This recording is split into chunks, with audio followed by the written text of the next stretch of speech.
Today's devotional is entitled Sticks and Stones.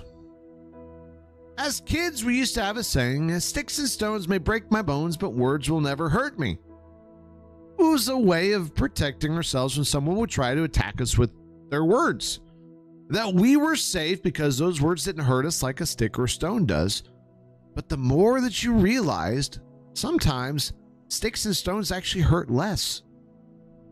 That sometimes the words that are said to us are more painful and more breaking than a stick or a stone. And throughout life, we have the opportunities to defend ourselves, to lift each other up, or even to tear each other down. And the natural inclination is to respond in the same manner, to put someone in their place so that the next time they try to attack, they're going to remember what a formidable foe we actually are, and will think twice before crossing us. That we will try to meet them where they're at instead of rising above. And many times, the first impression that we present to people is really all that they remember.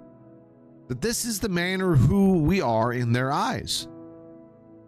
How we respond to people, how we carry ourselves is what determines if they interact with us. And our actions do speak loudly, but our words that come out of our mouths determine what people will do when they see us the next time. Proverbs chapter 18 verse 21 says, "Death and life are in the power of the tongue, and those who love it will eat its fruit." The very thing that we put in will come out. And it becomes more than just words, but becomes a heart moment.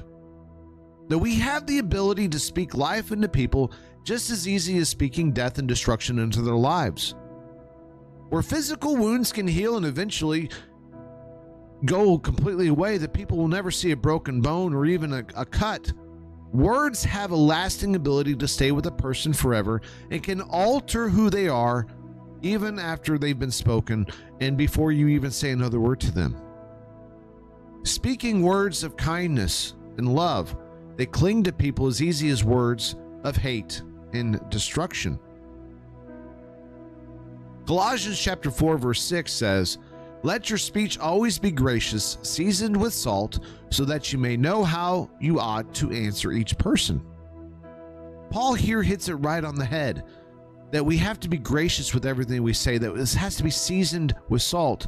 Having good virtues and living a good life is great, but if it isn't backed up with gracious speech, you've missed the point.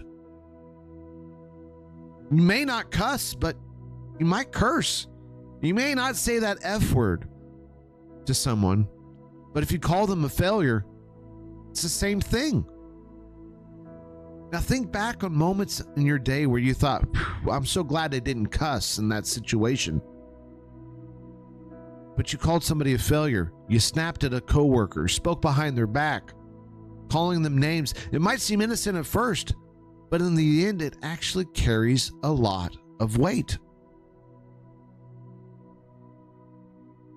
See, our words have a profound impact on people. The ability to lead a group of people in one moment can create division and chaos in the next. That our words can carry so much weight that they can calm a moment or create so much chaos. Don't think that you actually have control of your tongue, but you've got to try to learn to control it in all aspects of your life. In James chapter 3 verses 5 through 10, it says, "So also the tongue is a small member, yet it boasts of great things. How great a forest is set ablaze by such a small fire. And the tongue is a fire, a word of unrighteousness. The tongue is set among our members, staining the whole body, setting on fire the entire course of life, and set on fire by hell. For every kind of beast and bird, of reptile and sea creature can be tamed and has been tamed by mankind, but no human being can tame the tongue. It is a restless evil, full of deadly poison. With it we bless our Lord and Father, and with it we curse people who are made in the likeness of God. From the same mouth come blessings and curses. My brothers, these things ought not to be so." The tongue has the ability to tear down somebody just as quickly as it does to be able to lift them up. That what can be tamed outside of our mouth man has been able to tame, but no way has man been able to tame his tongue. You know, some people say that the heart is the strongest muscle in our bodies, but it's our tongue that is the strongest and the sharpest, the harshest. We have the ability to build people up, to edify them, or tear people down with our words. You see, Matthew chapter 12, verse 35, Jesus says, "The good person out of his good treasure brings forth good, and the evil person out of his evil treasure brings forth evil." What goes in comes out.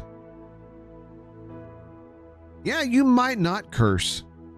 You may not even, for the most part, speak evil to anyone, but it's going to happen. To be more like Christ means we turn away from the moments when our tongue will respond in the same manner given to us, and responding instead with love. Sticks and stones do break our bones, but words can put us to death as well. So speaking in love and encouragement in everything that we do, we heal some of these wounds and allow us to be more like Christ. You know, kids protect themselves with that saying, "Sticks and stones may break their bones, but words will never hurt them." When in reality, like I said, sticks and stones sometimes hurt less than words. So next time you're in a moment when you are so desperately wanting to meet somebody at their level, remember what Jesus said, to rise above, to love on them. That is our devotional for today. Sticks and stones.